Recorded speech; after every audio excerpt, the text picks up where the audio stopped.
Satire punches up against authority of all kinds, the little guy against the powerful. Ridiculing the non-privileged is almost never funny. It's just mean.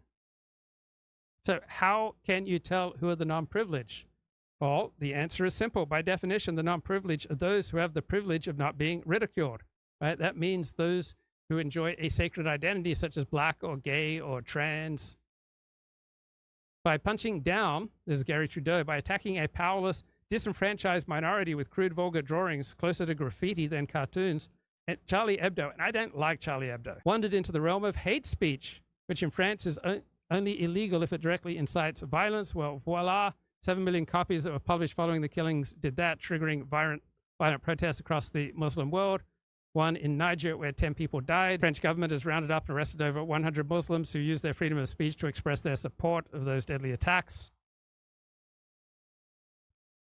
Now, you'd think this would be an interesting topic for Doonesbury to explore. This is Steve Saylor writing.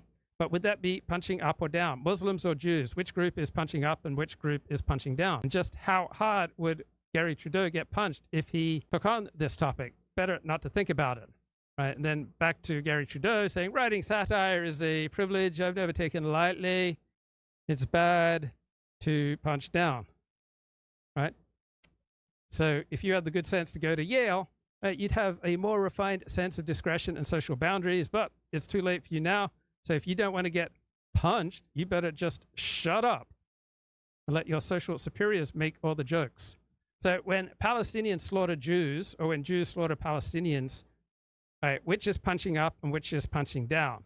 So according to a dominant strain of thought around the world, particularly among Western intellectuals, when non-Europeans slaughter Europeans, that is punching up, and that is cool. When Europeans try to protect themselves, that is punching down, and that is severely constrained. I've often referenced Amanda Alexander, senior lecturer in law at Australian Catholic University. She published an essay, Revolutionary War and the Development of International Humanitarian Law. So the distinction between civilians and combatants and the protection of civilians are perhaps the central precepts of international humanitarian law today.